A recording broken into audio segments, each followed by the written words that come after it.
The sun was starting to set, casting a golden glow across the small streets of Willow Heights, a quiet neighborhood where not much usually happened.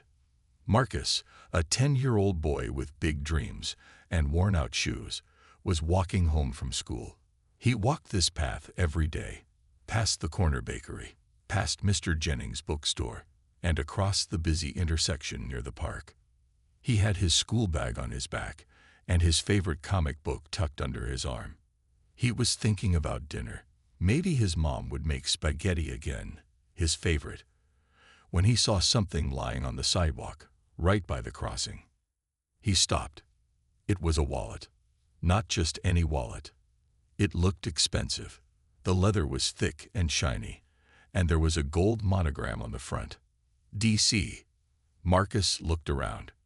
People were walking by, talking on their phones or heading home, but no one seemed to notice the wallet. He bent down and picked it up. It was heavy. He opened it carefully. Inside was a thick bundle of cash, neat and crisp. There were several credit cards, a driver's license, and a small photo of an old man smiling next to a golden retriever. Marcus's eyes widened. He had never seen so much money in one place. The name on the ID said, Daniel Collins.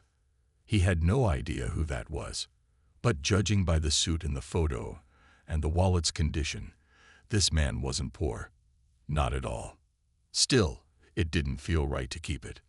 Marcus stood there for a moment, the wallet in his hands, cars rushing by behind him, and voices of people echoing in the distance. His heart beat fast. Part of him wanted to rush home and show his mom. Part of him was scared. What if someone thought he stole it? What if this Daniel Collins came looking? What if this man was dangerous? But then he remembered something his mother always said. Just because something falls in front of you doesn't mean it's yours. Doing the right thing is what makes you strong. So Marcus placed the wallet in his school bag, zipped it tight, and walked faster toward home. By the time he reached their small apartment, the sun had dipped low, and the sky was turning purple. His mom, Tasha, was in the kitchen, humming while stirring a pot of soup. She turned when she heard him enter. "Hey baby, how was school?" she asked. Marcus took off his shoes and dropped his bag. He didn't answer at first. Then he pulled the wallet from his bag and held it out. "I found this," he said quietly, "on the sidewalk, near the crosswalk." Tasha wiped her hands and took the wallet from him. Her eyebrows raised as she opened it. "Wow," she whispered. This is not a small thing, Marcus." "I didn't know what to do," he said, "but I didn't want to keep it." "That's wrong, right?" She smiled at him. "You did the right thing bringing it home. Let's see if there's an address." They sat at the small kitchen table together and looked through the wallet. The ID said the man lived in the rich part of town, where the houses had gates and tall fences. Tasha looked up the name online and gasped. "Oh my, Marcus, this man, Daniel Collins, is a millionaire. He owns Collins Tech. That's one of the biggest companies around." Marcus blinked. He had heard of that company. His teacher had once shown a video of the CEO speaking at a school for poor children, giving them scholarships. "Do you think he'll come looking for it?" Marcus asked. Tasha looked thoughtful. "Maybe. Or maybe he doesn't even know it's gone yet." Marcus looked down at the wallet again. A million thoughts ran through his mind. What would someone like Daniel Collins do if he found out a little black boy from the poor side of town had his wallet? Would he be angry, grateful, suspicious? There was only one way to find out. Tasha picked up her phone and made a call to the number she found for the company office. After a few rings, a woman answered. Tasha explained the situation, and the woman asked for an address. Marcus watched as his mom wrote it down and then looked at him. "Well," she said, "they're sending someone to pick it up tomorrow." Marcus nodded slowly, but something in his stomach felt strange, nervous, like something big was coming. And he was right, because that wallet wasn't just filled with money. It was the beginning of something much, much bigger. The next morning, the air felt heavy. Clouds were slowly rolling in, and Marcus woke up early. He hadn't slept well. His mind kept thinking about the wallet, about the name Daniel Collins, and about what would happen next. He got out of bed, rubbed his eyes, and went to the kitchen. His mom, Tasha, was already awake, making breakfast. The smell of eggs and toast filled the air. "Morning, sweetheart," she said. "Did you sleep okay?" Marcus shrugged. "Not really. Do you think he's mad? The man who lost the wallet?" Tasha smiled gently. "No, baby. I think he's lucky you found it. Not everyone would have done what you did." Marcus nodded but still felt nervous. He took small bites of toast, his eyes on the clock. They had agreed someone from Daniel Collins' office would come today to pick up the wallet, but they didn't say what time. As the hours passed, Marcus stayed close to the window. He peeked through the curtains every few minutes, expecting a fancy car or a man in a suit to appear. But no one came. Not in the morning. Not by lunch. Not even by 3 p.m. Tasha finally said, "Maybe they changed their mind, or maybe they're just busy." Marcus didn't answer. He just looked at the wallet on the table. It felt like it was staring back at him. Around 4:15 p.m., there was a knock on the door. Marcus jumped up. Tasha went to open it, and standing there was a woman in a black blazer with a name badge.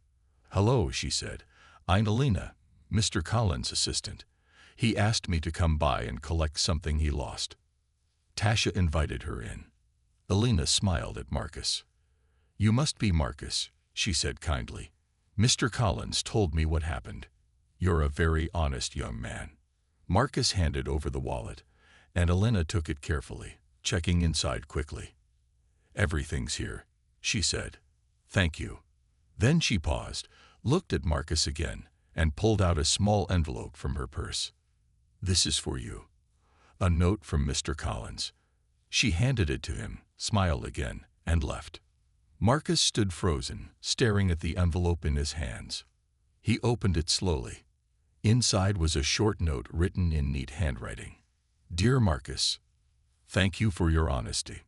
Most people would have walked away with this wallet and never looked back. Your actions say a lot about your character. I would like to thank you properly. Expect to hear from me soon. Daniel Collins." Marcus blinked. "What does that mean?" he asked. Tasha read the note and raised an eyebrow. "He said he wants to thank you properly. Sounds like he's not done with this." Marcus felt his heartbeat rise. Something big was coming. He didn't know what, but it wasn't over yet. That evening, Marcus tried to focus on his homework, but his mind kept drifting. He wondered about Mr. Collins. What kind of man was he? Was he kind? Strict? Rich? Definitely. But was he someone who would care about a kid like Marcus? Then he thought about the note again. "Expect to hear from me soon." He repeated those words in his head over and over. Later that night, Tasha tucked Marcus into bed. "You did something special today," she said softly. "Not because you found a wallet, but because you chose to do what's right. And believe me, that matters." Marcus nodded, but inside, he still felt unsure. He looked out the window one last time before closing his eyes. Down the street, a car slowly rolled by. It was a black SUV. It didn't stop. It didn't turn. It just passed. But for a split second, Marcus thought it had slowed down in front of his house. And for a moment, he felt it in his bones. This wasn't over. Something was coming. Something big. The next day started like any other. Marcus got dressed for school, packed his bag, and kissed his mom goodbye. But his mind was still stuck on the envelope and that black SUV. All day at school, he felt different. Not because of anything anyone said, but because of what he knew.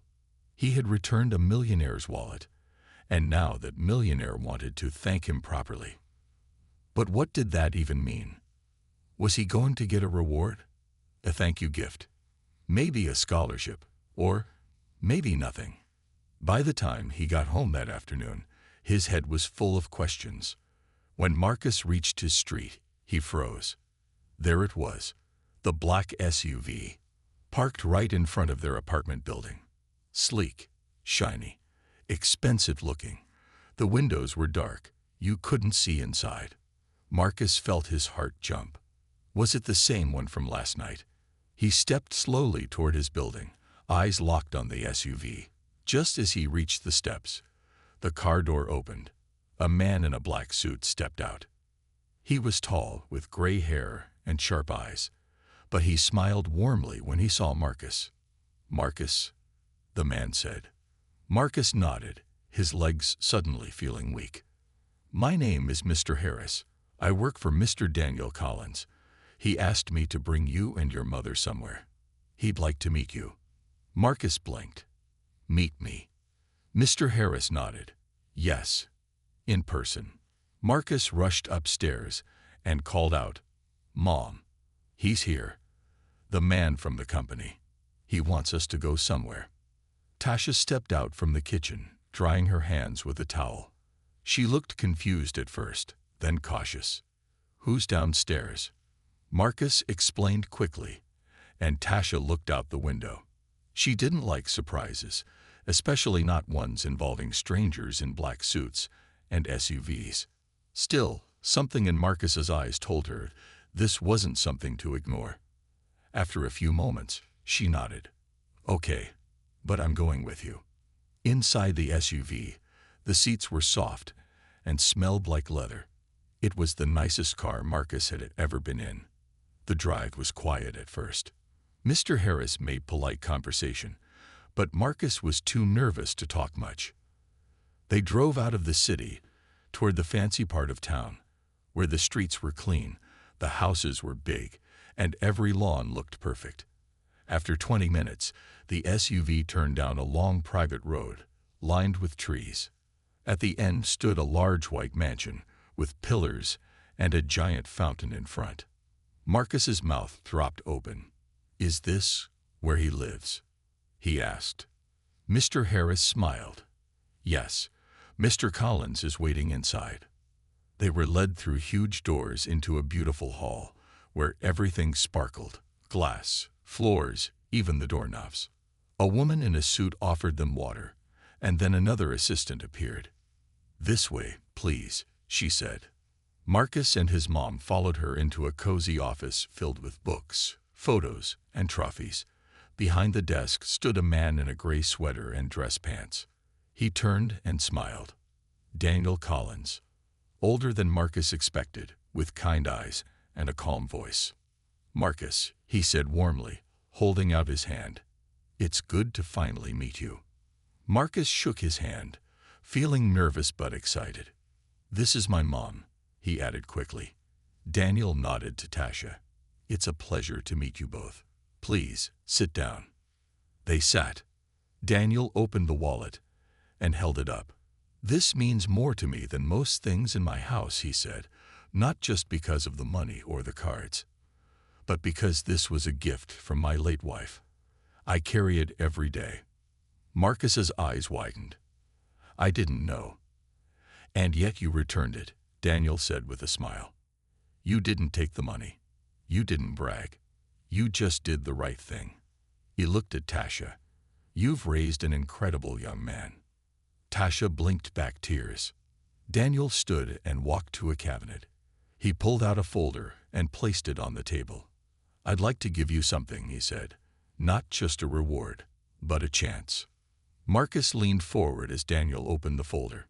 Inside were school brochures, scholarship papers, letters of recommendation. "I want to sponsor Marcus," he said, "for the best private school in the city, all paid for, if he agrees." Marcus stared. He couldn't believe it. A new school, a better future, all because he returned a wallet. He looked at his mom, and she nodded, her voice shaky. "Yes," she whispered. "Yes, of course." Daniel smiled again. "But that's not all," he said. Marcus held his breath. What could be next? Daniel looked at him seriously. "There's something else I want to show you, Marcus. Something important. Something personal." Marcus swallowed hard. What could a millionaire want to show him? Marcus sat on the edge of his seat. The folder was still open on the table, full of scholarship papers and private school brochures. It was already too much to believe. A millionaire offering to change his life. It felt like a dream. But then Daniel Collins leaned back in his chair, his expression turning more serious. "There's something else, Marcus," he said slowly. "Something I'd never told anyone outside my family." Marcus looked up, confused. Tasha gently put her hand on his shoulder, sensing the moment was bigger than either of them understood. Daniel stood and walked over to a small table by the window. On it was a wooden box. He opened it carefully, took something out, and brought it back. It was an old photo, a little worn around the edges. In the photo was a young woman holding a baby. She had bright eyes and a kind smile. Her skin was a warm brown, just like Marcus. "This," Daniel said softly, "was my wife." Marcus looked at the photo, then back at Daniel. "She looks like me." Daniel nodded. "Her name was Angela. She passed away 10 years ago. She was the love of my life." Tasha's breath caught in her throat. "And that baby she's holding," Daniel paused, his voice shaky. "That's my son." Marcus's heart pounded in his chest. He stared at the picture again. The baby in the photo had his same eyes, same smile, same curly hair. I don't understand," Marcus whispered. Daniel sat back down. His voice was quiet now. "When Angela and I had our baby, we were so happy. But just 6 months after he was born, there was a terrible accident. A fire. I was out of town. And when I came back, I was told they both didn't survive, that their bodies were found in the wreckage." He paused, his eyes full of pain. "But now, I think they were wrong. I think someone made a mistake. Or maybe someone took you in and never told anyone." Marcus felt dizzy. His hands were cold. "You think I'm your son?" Daniel nodded slowly. "I had no proof, no hope, really. But when I saw you, when I saw your face, it was like I was staring at my own child again." Tasha stood up. Her voice was strong but shaking. "Mr. Collins, I found Marcus outside a hospital when he was just a baby, alone, wrapped in a blanket. I didn't know where he came from, but I couldn't leave him there." She looked at Marcus. "I've loved him like my own from the first day." Daniel nodded. "And I'm forever grateful to you for that. But if there's even a chance, just a small chance, that he's my son, I have to know." He pulled out a small envelope from his jacket. "A simple DNA test. That's all. We don't have to do it now. Only if you're ready." Marcus's hands trembled. He looked at Tasha. She gave him a tearful nod. "Whatever you choose, I'll be here."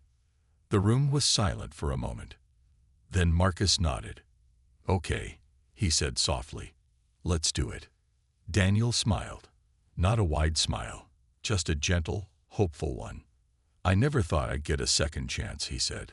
"But today, maybe I have." That night, back at home, Marcus couldn't sleep. He stared at the ceiling, wondering if everything was about to change. Was he really the son of a millionaire? Was his life about to turn upside down? And if it was true, what would happen to the only mom he's ever known? 3 days felt like forever. Every second passed slowly. Marcus couldn't focus in school. He couldn't play. He couldn't even eat his favorite cereal without his mind drifting back to that test. A DNA test. Something so small, but with the power to change everything. Tasha noticed the way Marcus sat quiet at the dinner table, stirring his food but not eating. She knew he was scared. She was too, but she tried not to show it. "You're still my boy," she told him softly that night, brushing his hair back. "No matter what that paper says." Marcus nodded. "I know, Mom. I just don't want to lose anything." "You won't," she said with a kiss on his forehead. "No matter what, we're in this together." On the 4th morning, the knock came. Marcus jumped. His heart beat fast in his chest. Tasha opened the door. It was Mr. Harris, the man in the black suit. He smiled politely and handed her a sealed envelope. Marcus stepped forward, his legs shaking. "This is it," Mr. Harris said gently. "Mr. Collins asked me to bring this personally. He wanted you to know, whatever it says, he's proud of you." Tasha closed the door slowly and stared at the envelope. The room went silent. They sat on the couch. Tasha placed the envelope on the table like it was something dangerous. Marcus couldn't look away. "Do you want me to open it?" Tasha asked. Marcus nodded, barely breathing. Tasha opened the envelope carefully. Inside was a simple letter. She unfolded it, eyes scanning the page. Then, slowly, her hand covered her mouth. Tears filled her eyes. Marcus couldn't wait any longer. "What does it say?" She looked at him, voice trembling. "It's true," she whispered. "Marcus, you're his son."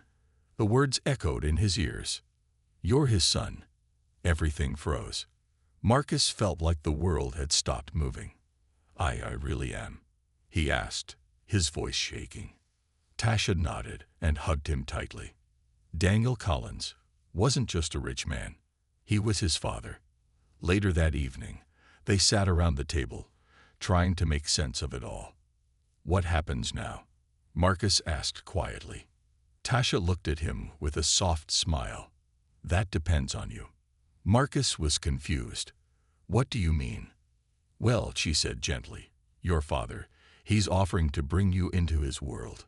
Fancy schools, big house, a whole different life. But he also said he understands if you're not ready. He won't force anything." Marcus looked down.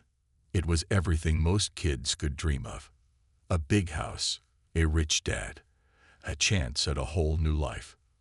But part of him didn't want to leave the small apartment. His friends, his school, his mom, the woman who raised him, loved him, protected him. That night, there was another knock on the door. This time, it was Daniel Collins himself. He stood tall, but his face was gentle. Marcus stared at him for a moment. Then, without thinking, he ran to him and hugged him. Daniel's arms wrapped around the boy, tears quietly falling from his eyes. "I missed your whole life," Daniel whispered. "But I promise I'll never miss another moment if you let me." Marcus stepped back, looking up at him. "I want to be part of your life," he said honestly. "But I don't want to leave my mom." Daniel looked at Tasha and gave a respectful nod. "She's part of our family too now," he said. "Whatever happens, we do it together." And in that tiny apartment, something powerful happened. A broken family was being rebuilt. Not through money, not through luck, but through love, truth, and a simple act of kindness from a young boy who returned a lost wallet. A week later, Marcus stood in front of a tall gate. Behind it was a mansion larger than any house he had ever seen, the kind of place he had only seen in movies. Daniel Collins stood beside him, dressed in a sleek suit but smiling warmly. "This is your new home too," he said gently. "No pressure. Just take it one step at a time." Marcus looked up at the massive building. It was beautiful. It was also terrifying. Inside, everything was shiny and quiet. The floors were polished like glass. The furniture looked untouched. Even the air smelled expensive. Daniel gave him a full tour. His own bedroom with a view of the city, a home theater, a huge backyard with a pool. But what caught Marcus's eye the most was a framed photo in the hallway.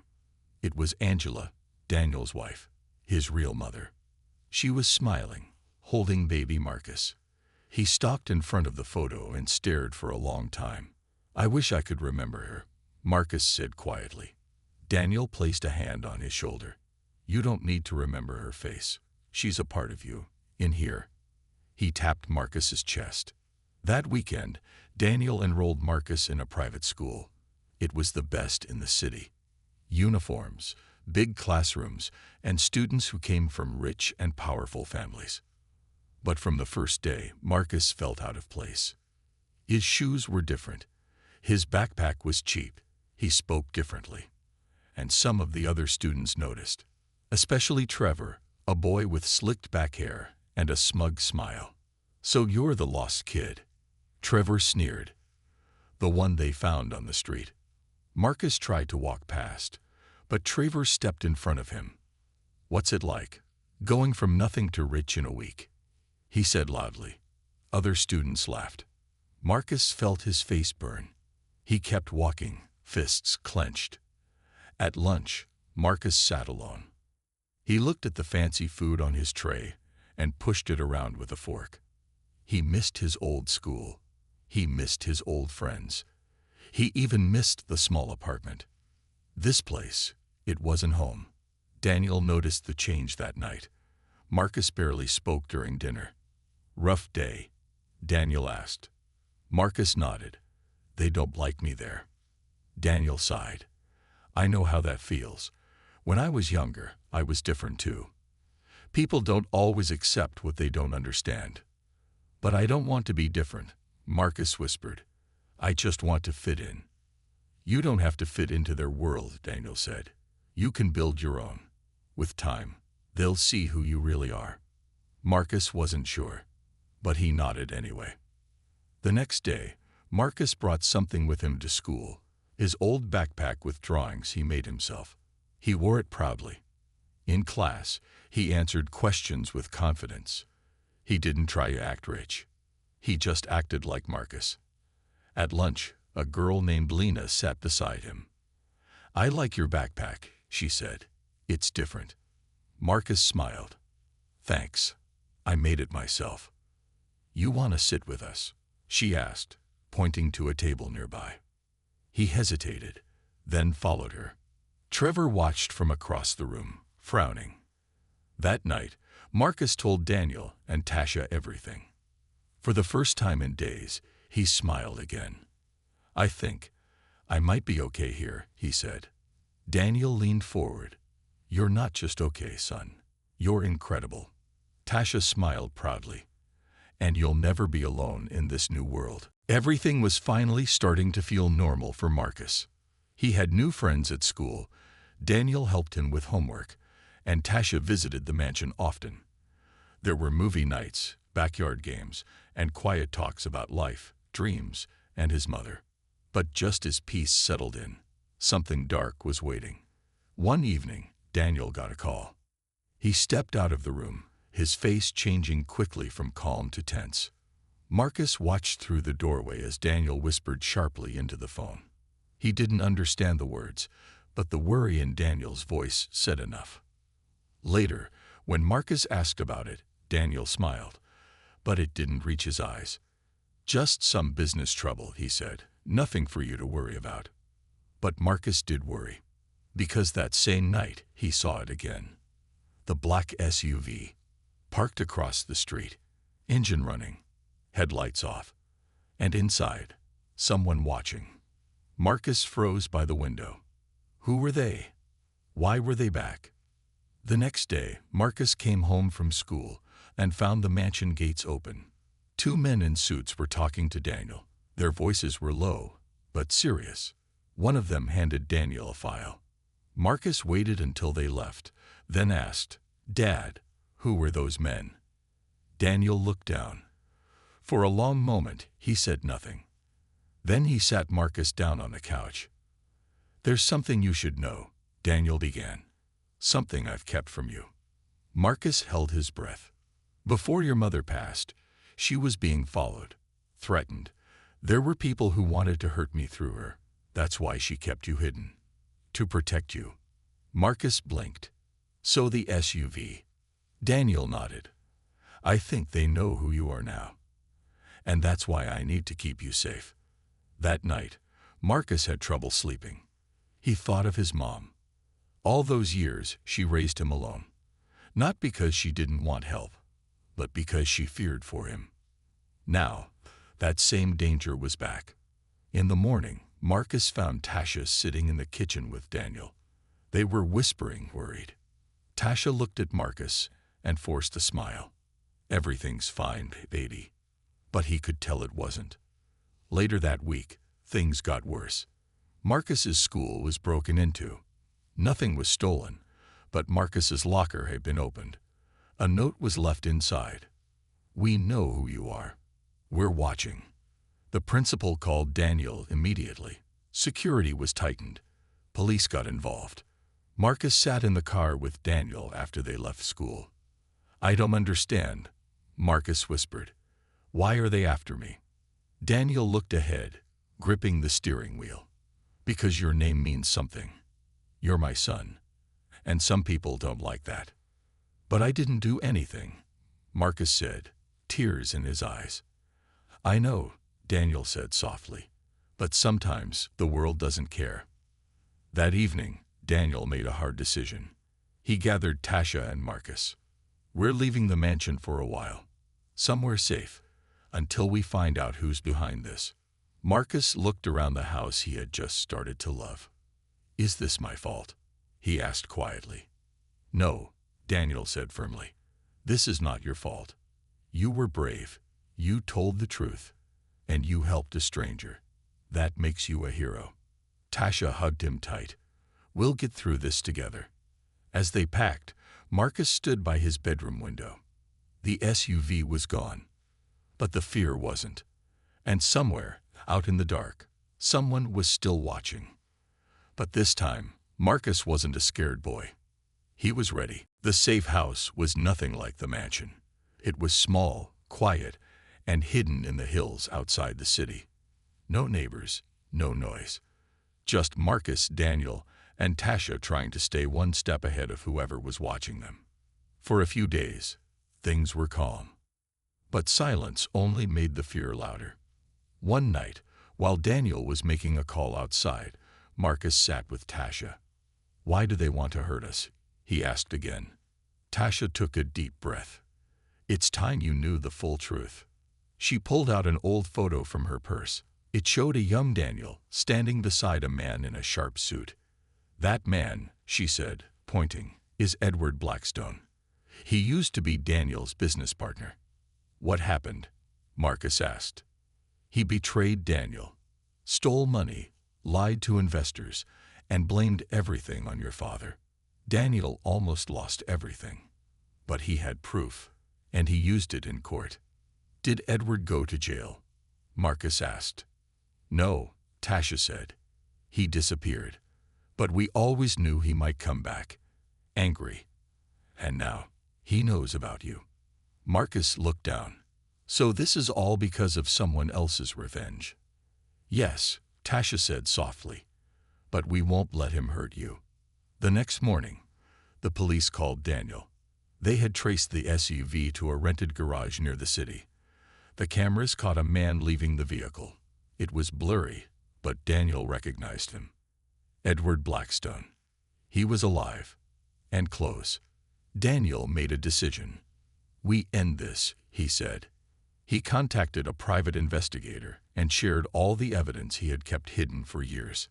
He also made a call to a news station. "If something happens to me," he told the reporter, "this story goes public." Later that evening, Daniel received a call from an unknown number. A cold voice spoke. "You should have stayed in the shadows. Now your son will pay the price." Daniel's hand shook, but he smiled. "You made a mistake calling me," he said, "because now we're ready." He had already shared the location of the call with the police. It was only a matter of time. 2 days later, it was over. Edward Blackstone was caught trying to leave the city. He had fake IDs, stolen cash, and a gun. When the police asked him why he was targeting Marcus, he spat bitter words. "Because Daniel took everything from me. And now he has a son with the same name, the same face. I couldn't let that legacy live on." The officers said nothing, but Edward knew he had lost. Back at the safe house, Marcus sat beside Daniel and Tasha. It was quiet again. But this time, the silence felt peaceful. "Is it really over?" Marcus asked. Daniel nodded. "Yes, he can't hurt us anymore." Marcus looked out the window. The sun was setting, painting the sky gold and orange. "I feel different," he said. "You are different," Tasha said. "You've grown. You've faced danger, fear, and truth, and you never gave up." Weeks later, they returned to the mansion. This time, it felt like home. Marcus was welcomed back at school like a hero. Even Trevor stayed quiet. And every night, before bed, Marcus looked at his mother's picture and smiled. "I'm safe now, Mom," he whispered. "You did your job. And so did Dad." A few months later, Marcus stood on a stage at a charity event Daniel had organized. He held a microphone, hands shaking. "My name is Marcus Collins," he said. "I'm 10 years old. I used to think I was just a regular kid, but now I know I'm part of something bigger." He looked at Daniel and smiled. "I learned that being brave isn't about being unafraid. It's about doing the right thing, even when you're scared. And sometimes that one choice can change your whole life." The crowd stood and clapped. And as the lights shined down on him, Marcus realized he wasn't just a boy who found a wallet. He was a son, a survivor, and now a symbol of hope. And his story was only just beginning.